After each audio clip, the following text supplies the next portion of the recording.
প্রথমে কোলেহাট দিয়ে আমাদের কর্মাধ্যক্ষ খয়রুল ইসলামের উপরে যে আক্রমণ এবং কর্মীদের উপর যে আক্রমণ বিদ্যুৎ বিচ্ছিন্ন করে এটাই দিয়ে প্রথমটা শুরু করেছিল।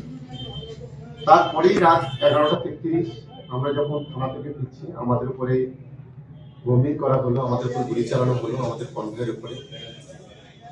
এই ঘটনা ঘটার পর আমরা পুলিশকে ফোন করি, পুলিশ আসে। তারপরেই আমরা ওখান থেকে ঘুরে থানায় যাই এফআইআর এর জন্য। যখন এফআইআর করছি তখন মুমু বোমের আওয়াজ হচ্ছে।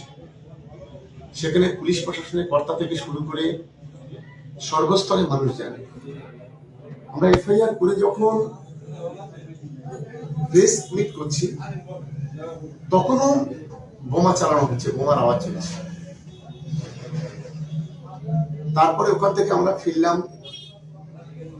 এটাই দিয়ে ওরা শুরু করেছিল এবং এটাকে কেন্দ্র করে নওশাদ সিদ্দিকী তার পরের দিন উনি প্রেস মিট করে বললেন, আমাদের ইফতার খাওয়ার পয়সা হয় না, আমরা কোথা থেকে একটা বোম 2000-2500 টাকা খরচ কি করে কিনবো।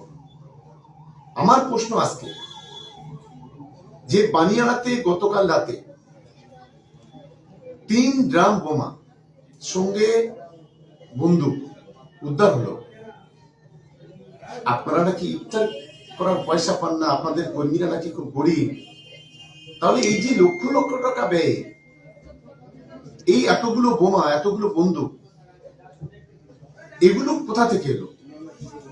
আর আরিফ বিল্লাহকে তার ভাইপোকে যারা দুজন অ্যারেস্ট হয়েছে তারা তো একেবারে পাক্কা আইএসএফ এর নেতা এবং কুখ্যাত সমাজ বিরোধী। এই আরিফ বিল্লাহদের নেতৃত্বে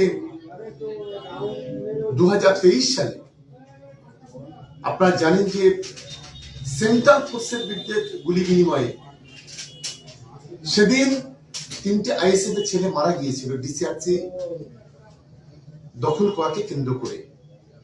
এই আরিফ বিল্লাহ এর আগে বেশ কয়েকবার অ্যারেস্ট হয়েছে। শুধু এই বানিয়াড়া নয়, আমাদের কাছে খবর আছে যে ইতিমধ্যে বিভিন্ন সূত্র থেকে আমরা খবর পাচ্ছি ভাঙড়ের বিধায়ক প্রত্যেকটা গ্রাম পঞ্চায়েতে 3 থেকে 5 লক্ষ করে টাকা দিয়েছে শুধু এই বোমার মশলা কেনার জন্য। এবং সেটা কোনো একটা জায়গায় র মেটেরিয়াল কিনে সেই র মেটেরিয়াল গুলো সেখানে হামার দিয়ে রাতের অন্ধকারে সেখান থেকে গুঁড়ো করে মশলা তৈরি করে সেই মশলাগুলো বিভিন্ন গ্রামে গ্রামে সাপ্লাই করা হচ্ছে। এবং বিশেষ করে লাগোয়া যে বিধানসভা হাড়োয়া, মিনাখা এবং দেগঙ্গা, এই এলাকা থেকে প্রচুর অস্ত্র ঢোকানো হয়েছে এখানে। লক্ষ্য একটাই, যে কোনো ভাবে ক্ষমতা ধরে রাখতে হবে, ভাঙড়কে সে রক্তে বেঁচে যাক আর মানুষ কোনো দায়ভার নেই, শুধুমাত্র ক্ষমতা দখল করতে হবে, এটাই হচ্ছে তার মূল লক্ষ্য। তার উদাহরণ গত কয়েকদিনে আপনারা 3-4 দিনের মধ্যে এগুলো দেখলেন। এবং কিছু অন্ধভক্ত, কিছু নিন্দুক যারা বলেছিল শওকত মোল্লারা নিজেদের গাড়িতে বোমা ফেলে অন্যকে দড়ি দিচ্ছে, আমরা এত কাপুরুষ নই, আমাদের এত রাজনীতির খিদা নেই, এত মানুষকে দোষারোপ করার মানসিকতা নেই, এটা তাদের মনে রাখা উচিত।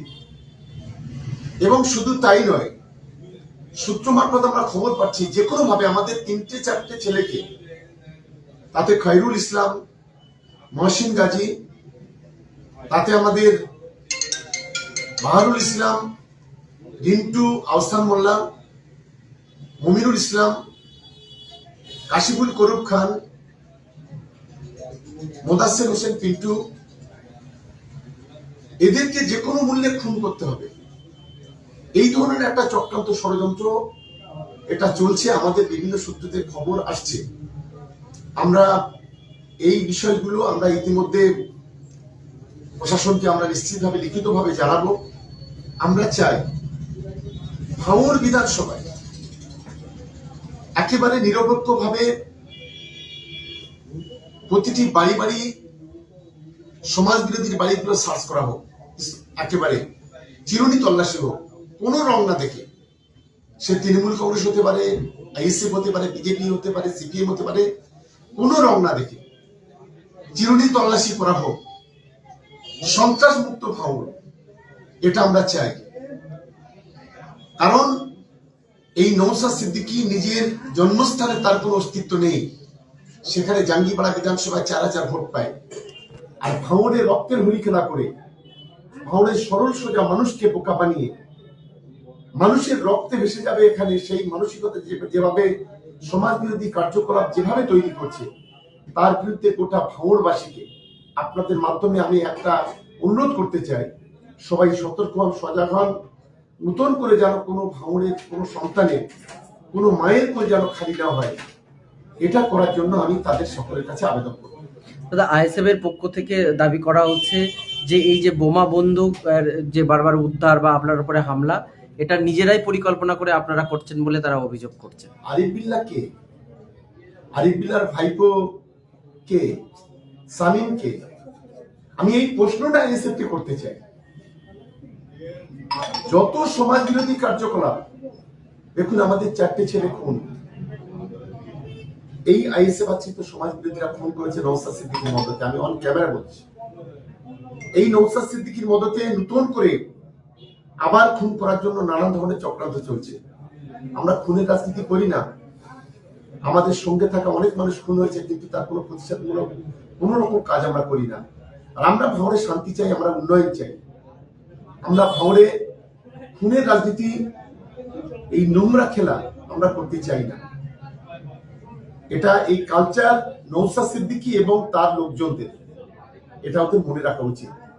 আমার দ্বিতীয় প্রশ্ন, যে উনি কিভাবে বললেন একটা বোম 2 থেকে 2,500 খরচ হয়? উনি কি বোমার কারখানা তৈরি করেছেন, শিল্প তৈরি করেছেন ভাঙড়ে? তা না বলে একটা বোম বাঁধতে তার র মেটেরিয়ালসের কত দাম, এটা একমাত্র সেই কোম্পানির অনার ছাড়া কেউ বলতে পারে না। এই ভাঙড়ে বোমা শিল্পর অনার হচ্ছে নওশাদ সিদ্দিকী। আমি একদম দায়িত্ব নিয়ে বলছি। আপনি গত 3 বছর দেখুন, সিঙ্গেল ইনসিডেন্ট নেই তৃণমূল কংগ্রেসের পক্ষ থেকে। তৃণমূল কংগ্রেসের কর্মীরা সংযত, কখনো পুলিশের মাথায় লাঠি মারা, তখন পুলিশের গাড়িতে আগুন জ্বালিয়ে দেওয়া, পুলিশের খুন করার উদ্দেশ্যে তাদের উপর আক্রমণ করা, কারা করেছে? একমাত্র ভাঙড়ের মাটিতে আইএসএফ আশ্রিত সমাজ বিরোধীরা করেছে, অন্য কেউ করেনি। আমি যার কারণে এর দৃষ্টান্তমূলক, এর পিছনে কে বা কারা আছে তার তদন্ত আমরা চাই, ইনভেস্টিগেশন হোক এবং গোটা ভাঙড় জুড়ে তল্লাশি হোক, এটা আমি চাইছি। দাদা, 28 তারিখেই ভাঙড়ে 4 কোম্পানি সিআরপিএফ আসছে, ভোট ঘোষণার আগেই ভাঙড়ে সিআরপিএফ আসা, এটাকে কিভাবে দেখছেন, কি বলবেন? কোনো অসুবিধা নেই, 4 কোম্পানি কেন, 400 কোম্পানি দিলেও আমাদের অসুবিধা নেই। আমরা ভাঙড়ের শান্তিপূর্ণ ভোট চাই। সমাজ বিরোধীদের আটা বানাচ্ছে নওশাদ সিদ্দিকী, এখানে ক্ষমতা দখলে মরিয়া, কিন্তু খুব বেশি লাভ হবে না। যতই 4 কোম্পানি থেকে 400 কোম্পানি আসুক, আমরা কোনো আপত্তি করবো না।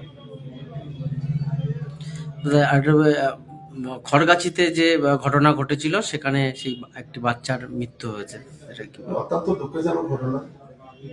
আমার নিজের বিধানসভা এলাকায়, আমরা পরিবারের প্রতি সমবেদনা জানাচ্ছি, আর এই সন্তানটা যে মারা গেছে তার প্রতি আমরা শ্রদ্ধা জানাচ্ছি। এখানে একটা ইনসিডেন্ট, একটা ঘটনা ঘটেছে বলে আমি অন্তত মনে করি। নিশ্চিতভাবে আইনের পথে চলবে। এই দায়ী কার? একটা রাস্তা নির্মাণকারী সংস্থা সেই ধরনের মেটেরিয়াল ফেলে গেল, তারপরে এরকম দুর্ঘটনা। পুলিশ ইনভেস্টিগেশন চলছে, এর জন্য যে বা যারা দায়ী হবে নিশ্চিতভাবে পুলিশ তাদের বিরুদ্ধে যাতে অ্যাকশন নেবে। আপনি যেটা বলছিলেন যে ভাঙড়ের বিভিন্ন প্রান্ত থেকে আইএসএফ বোমার জন্য র মেটেরিয়াল ঢুকাচ্ছে, পুলিশের ভূমিকা নিয়ে কি বলবেন? কলকাতা পুলিশটা ইতিমধ্যে আমরা কলকাতা পুলিশের যারা কর্মকর্তা আছে তাদের সঙ্গে আমরা কথা বলছি।